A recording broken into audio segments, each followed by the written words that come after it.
የ300 ሺህ ብር ከፍያለሁ እንደተነጋገር ነው።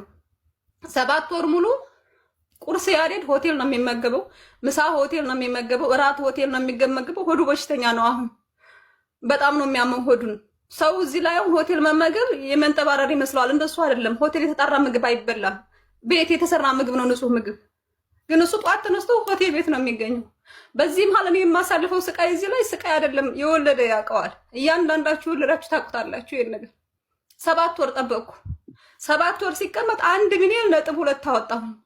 ወርቄን ሸጥኩ። ሙሉ ወርቅ ነበረኝ። ቀለበቴ ሁሉ ቸምጥቼ ሸጥኩኝ። እኔ ስራ ሰራለሁ በ2000 አልጠቀመኝም። ለሱ በጎን ልካለሁ፣ በጎን ሌላ። እኔ ጥውር እናት አለችኝ፣ ፔጄ ላይ ሸራረጋታለሁ። ለ85 ዓመት እናት ናት ያለችኝ። የሱ ታናሽ አለ አንድ 17 ዓመቱ። ለልጆችና ለቤተሰቦች ነው ዋጋ የከፈልኩት። እዚህ ሀገር ሁሉም ያቀኛል። ባል የለኝም፣ ህይወት የለኝም፣ ሌላም ህይወት አልኖርኩም። 15 ዓመት ስኖር ሰራለሁ። ልጆችና ቤተሰቦችን ነው የምኖረው፣ ለነሱ ነው። ለራሴ የምለው የግል ነገር የለኝም። ኦልሬዲ ከቤት ተወልጄ ሳድግ ነው የድሃ ልጅ ነኝ። የመጣሁትን ቤተሰቦችን ለመርዳትና ልጆችን ለማሳደግ ነው። ከዛ እንዳልኩሽ 7 ወር ጠብቀን አዲስ አበባ ይሄዳሉ። አዲስ አበባ ሄደ። 1 ወር አስጠበቁኝ። ማታወቂያ የለውም። አሁን የፖለቲካ ችግር ታውቃላችሁ። እሱ ላይ ጠዋት ደውዬለት ማታ ድጋሜ እሱን ለማግኘት የሆነ ነገር ሆኖብኝ ይመስለኛል። ብቻውን ነበር አዲስ አበባ 1 ወር ሲቀመጥ። ደላላውን እለምናለሁ፣ ካምፓኒው እንዲያገናኘኝ እለምናለሁ።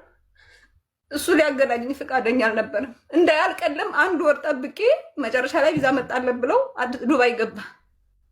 3 ቀን ነው ሰላም የተኛሁት። በቃ ዱባይ ከገባ በኋላ ተመስገን፣ ካሁን በኋላ ልጄ ከሞት አምልጧል ነው ያልኩት። ምክንያቱም እዛ ካለው ነገር አንጻር የምንሰማው ነገርና የምንኖርበት ይለያያል። ከዛ ቪዛ አልተሰበጥ መኖሪያ ፈቃድ የ2 ዓመት ቪዛ አልተሰራለትም። ለምንድን ነው የማይሰራለት? ሁለቱ ስላልተግባቡ፣ ደላላውና ባለ ካምፓኒው ስላልተግባቡ ሲስተም ላይ ብሎክ አድርጎታል። ፈጣሪ ምስክሬ ነው። እናት ነህ፣ በእናትህ ጡት እርዳኝ፣ አንተ ልጆች አሉ እርዳኝ እያልኩ ባለ ካምፓኒውን ቤት የምትባል ልጅ አገናኘችኝና ማውራት ጀመርኩ ከሱ ጋር። እመኑም አትመኑም 5 ወር ያሬድ አዲስ ዓመት ሳምንት ሲቀረው ነው ዱባይ የገባው። አሁን ስንት ወሩ? 4 ወር ከሳምንት ማለት ነው። የ5 ወር ሊሆነው ነው። እንደምታዩት ነው። እናት ነኝ። ምግብ በስርዓት አያገኝም። በጣም ይርበዋል። እኔ መላክ አልችልም፣ የለኝም። በመሃል አረቦቹ ጋር ስሜቴን መቆጣጠር አልችልም። በጣም ስሜታዊ ስለመሆን ያባሩኛል። ስራ ፍትቼ ቁጭ አልኩ። ወርቄን ሽጫለሁ ብያቸዋለሁ። 11 ሺህ ሪያል ከሰው ተበድሬያለሁ ከጓደኞቼ። ሰው ጋር ለሰላምታ ስደውል ብድር ፈልገሽ ነው አትሄጂ ነው የሚሉኝ። ቻልኩት፣ በቃ ያልፋን ብዬ በጣም ቻልኩት።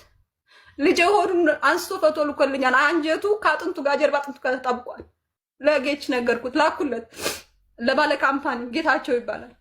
እርዳኝ እባክህ፣ በቃ ምንም ነገር ይቅርብህ እርዳኝ አልኩት። አንዴ እኔ ምንም ማድረግ አልችልም ይለኛል። ገንዘብ ክፈይኛል። እሺ ከፍላለሁ። ተነጋገርን። ጓደኛው አናገረውና 6000 ሪያል እንድከፍለው 6000 ድርሃም እንድከፍለው ነገረው። ከዛ እሱ ጋር ተደራድረው 4000 ድርሃም እንድከፍለው ተዋዋልን። እሺ ብዬ 4000 ድርሃም እዚህ ተበዳድሬ ስራ ፈትቻለሁ። 3 ወር ተቀምጫለሁ። ሳውዲ ያላችሁ በዚህ አጋጣሚ ታውቃላችሁ፣ ስራ የለም በአሁኑ ሰዓት። ቤት 3 ወር ተቀምጫለሁ። ብር ከየት አባቴ ላንጣ? ተበዳደርኩና 4000 ድርሃሙን አስተላለፍኩ።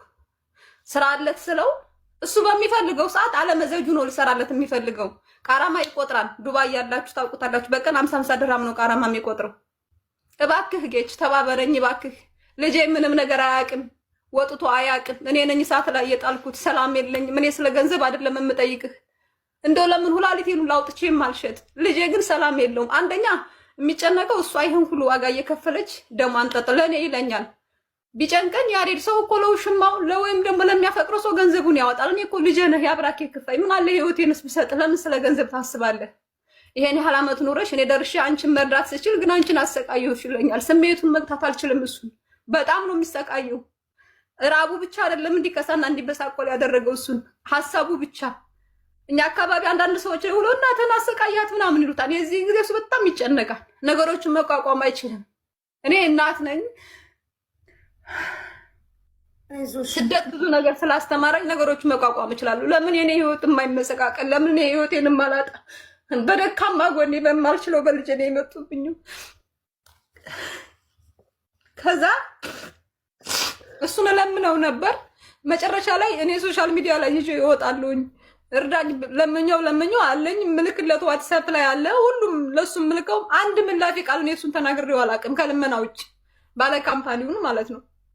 እና አንዱ ወደ አንዱ ያስተላልፉሻል። አራት አንዱ ወደ አንዱ ያስተላልፉሻል። እገሌን አውሪው። እነሱ እኔን ማውራት ሲከብዳቸው እገሌን አውሪው ይሉኛል። እማላውቀው ሰው ጋር እጄ ላተማለሁ። እንደገና ለማስረዳት ሌላ ችግር። ይሄን ያረገች ደላላ ነው። በቃ እሱ አንዴ ፌል አረገ። ተበላሁ 420 ሺህ ብር ተበላ። አልጠየቅኩም ገንዘብ። ቪዛ አሁን ይሳብለትና ቢያንስ ልጅ ተረጋግቶ ይቀመጥ፣ እኔም ሰላም ላገኝ ነው እያልኳቸው ያለሁት። መጨረሻ ላይ ብሎክ አድርጎኝ ሄደ ባለ ካምፓኒው ማለት ነው። እና እስከዚህ ድረስ ነው። አሁንም 5 ወሩ ዝም ነው ያሉኝ። አለቅሳለሁ። ሁለተኛው ካምፓኒ እንዲሰራለት ተረድቶኝ ነበር። በግማሽ ብር ከፍዬው በግማሽ ብር እየሰራ ሰጥኛለሽ ብሎኝ ብር የለኝም ምን አሁን ይቀርማ እንዴት ታለቅሻለሽ? ያሬድም ራሱ ብዙ ጊዜ ብሎኛ ቃል እንዴ አንቺ ታለቅሻለሽ እንዴ እንደሚለኝ በብዛት ስለምስቅ ምናምን እንደዚህ ስለሚያዩ ማለት ነው። ከዛ በዛ አልተግባባንም።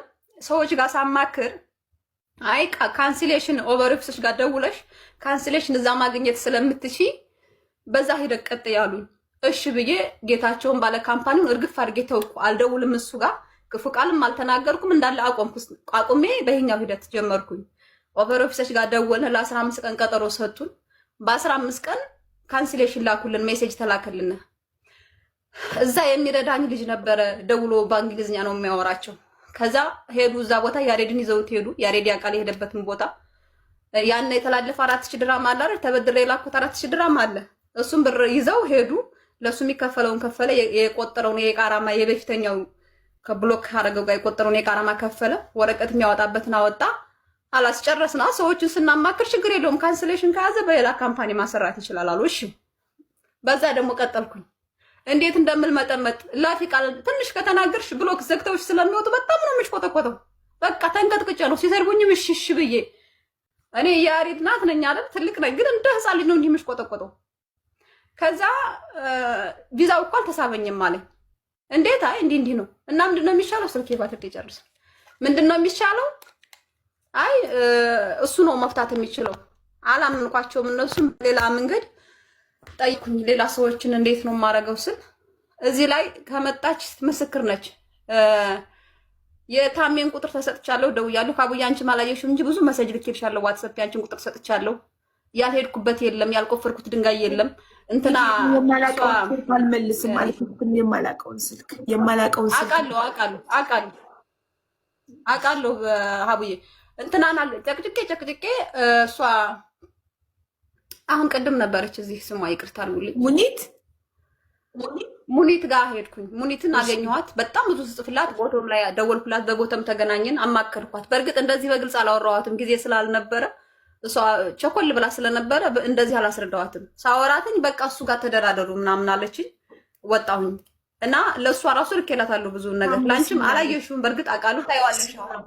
ብዙ ልኬልሻለሁ የልጁን ፎቶ ምናምን ያልሽ ማሪ እኔ ሴቭ አርቺቭ ነው ማድረገው። አልከፍተውም ሴቭ ያላረኩትን ቁጥር እዚህ ጋር ስልኬን እኔ በፍቃዴ ሰጥቼ ሴቭ ያደረኩትን ብቻ ነው የምመልሰው እና ሴቭ ያልተደረገ ቁጥር ምንም ሜሴጅ ቢላክ አልከፍተውም። አውቶማቲክ አርቺቭ አለ። አርቺቭ ስለማደርገው ያ ሰው ምን ይላክ ምን ማየት አልችልም፣ አልከፍተውም። ገባሽ? ለዛ ነው እንጂ ቀደም ብለሽ ላይቭ ላይ ቀደም ብለሽ መተሽ ችግርሽን ቢሆን እኔ እንደዚህ እየሰማው